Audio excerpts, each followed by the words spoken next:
সুপ্রিয় সুধী, আমি এই মুহূর্তে এসেছি পাবনা জেলার ঈশ্বরদী উপজেলার মোলাডুলি ইউনিয়নের একটি মৃৎশিল্প পল্লীতে।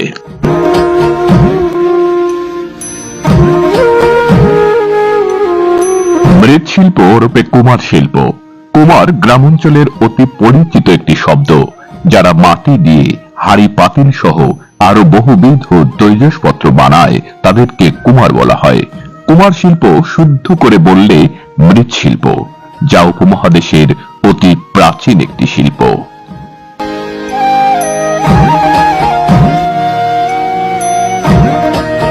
একটা সময় মানুষের ব্যবহার্য প্রায় সবটাই ছিল মৃৎশিল্প নির্ভর। সময়ের ব্যবধানে সেই স্থান দখল করে নিয়েছে অ্যালুমিনিয়াম ও প্লাস্টিকের দ্রব্য। তারপরেও টিকে থাকার লড়াই চালিয়ে যাচ্ছেন পাবনা জেলার মোলাডুলি বাজার সংলগ্ন পালপাড়ার মৃৎশিল্পীরা।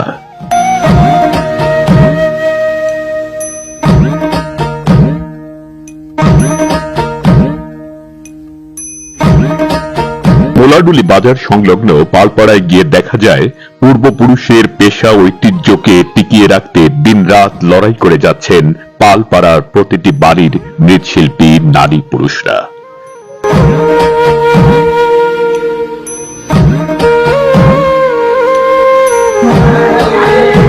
কত সময় রোদে শুকালেন এটা? রোদে শুকালাম আজকে 3 ঘন্টা তো হয়েছে। মানে আজকেই 3 ঘন্টা? রোদের ভোল্টেজ কম তো। হ্যাঁ, আচ্ছা আচ্ছা। 3 ঘন্টার মতো বা 2 ঘন্টার মতো শুকানোর পর এখন আপনি এটা আবার তৈরি করছেন আর কি। আর মাটি অন্য জায়গা থেকে নিয়ে আসেন? মাটি আমাদের ওই যেখানে পুকুর কাটে সেখান থেকে নিয়ে আসেন আর কি। বলে যায় তারা দেখে আসি মাটি নিয়ে আসে। আচ্ছা আচ্ছা আচ্ছা আচ্ছা দিয়ে যায় আমরা কাটাচ্ছি। আচ্ছা,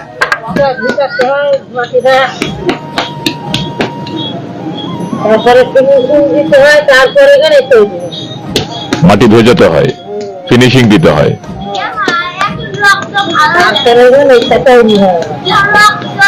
মোলাডুলি পালপাড়ায় গিয়ে দেখা যায় কেউ মাটিতে পানি মিশিয়ে ছানছেন, কেউ বা সেই মাটি দিয়ে যান্ত্রিক মেশিনে তৈরি করছেন বিভিন্ন পণ্য, কেউ বা সেগুলো রোদে শুকাতে ব্যস্ত।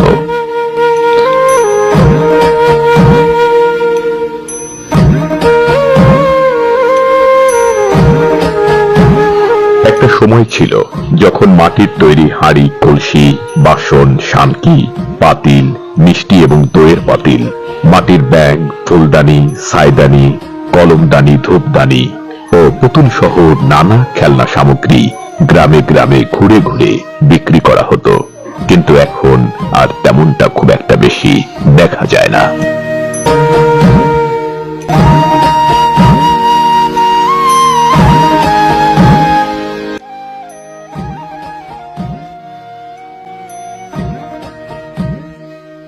কত বছর এই কাজের সঙ্গে আপনারা যুক্ত আছেন? মেলা কয় বছর, আমার তো নাই। আমরা এলাকা বিয়ে হয়েছে 15 বছর। মানে বিয়ের পর থেকেই এই কাজের সঙ্গে জড়িত? হ্যাঁ, আমার মায়ের বাড়িতে এটা করেছিল, এখানে এসে শিখেছি।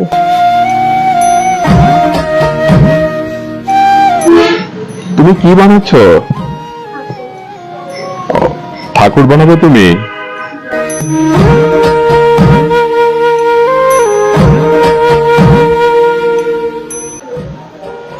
মানে প্রথমে এই যে মাটির চাকগুলো নেওয়া হচ্ছে না, নেবার পর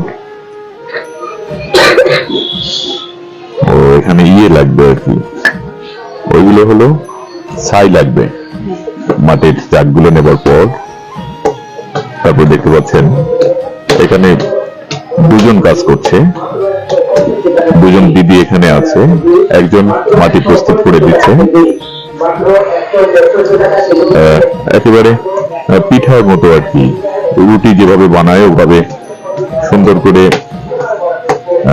কিছুটা আঘাত করে মাটি প্রস্তুত করে এক দিদি আরেক দিদিকে এগিয়ে দিচ্ছেন এবং পরে খড়মার মধ্যে সেটা স্থাপন করে দেখতে পাচ্ছেন প্রথমে মাটির টুকরোটা নেওয়া হলো, যেভাবে মাটি প্রস্তুত করে দেওয়া হয়েছে সেই মাটি নিয়ে পরবর্তীতে সেটা সুন্দর করে প্রস্তুত করে তারপর ফরম্যাটের মধ্যে রাখা হলো এবং ফরম্যাটে ঘুরিয়ে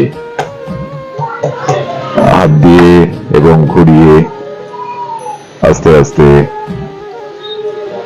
পরবর্তীতে বেশ জোরে সোরে ঘুরিয়ে দইয়ের যে খুঁটি সেটা আসলে প্রস্তুত হচ্ছে।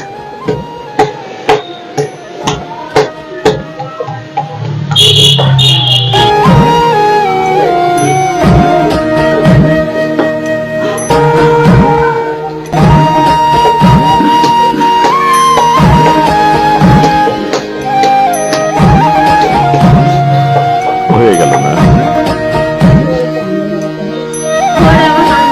এই মৃৎশিল্পের সঙ্গে আপনি কত বছর জড়িত আছেন? মানে 100 বছরের বেশি হবে। এটা পূর্বপুরুষের হ্যাঁ পেশা। হ্যাঁ, দাদা গেছে, বাবা গেছে, আমারই 62 বছর বানানোর বয়স হলো। 62 বছর ধরে এই কাজের সঙ্গে জড়িত আছেন। আমি আছি।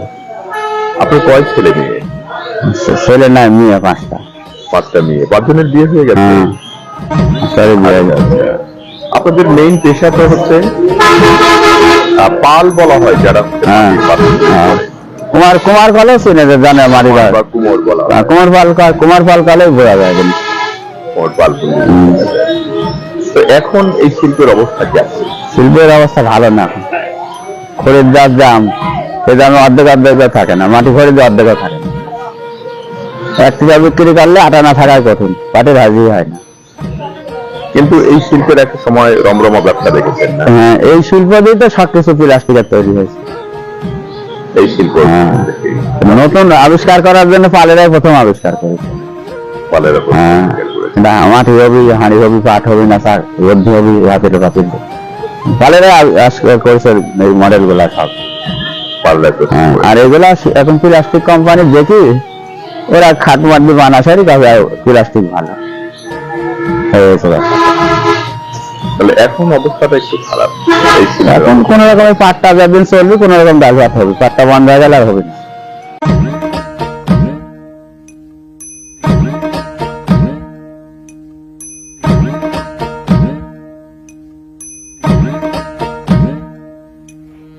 কান্দিয়া আকুল ওইলাম বাবা নদীর পারে, মন তরে কে বাফার করে, মন তরে কে বাফার করে।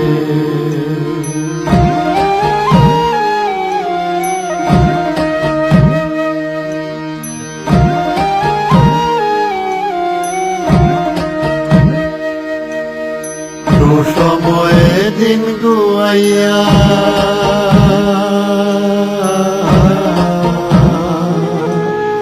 অসময়ে আইলাম নদীর পারে, সুসময়ে দিন গুয়াইয়া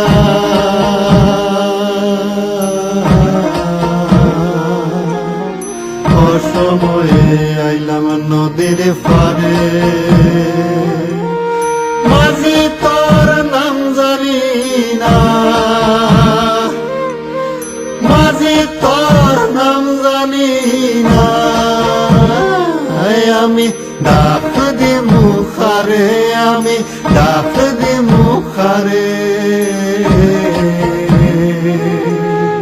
মন তরে কে বাফার করে, মন তরে কে বাফার করে।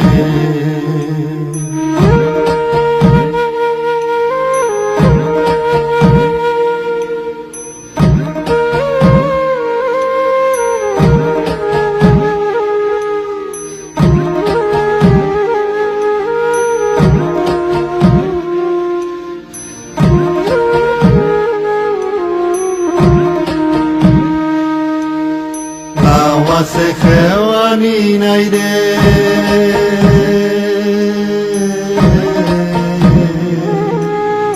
মানুষ নাই রে পারে, নাওয়াসে খেওয়ানি নাই রে।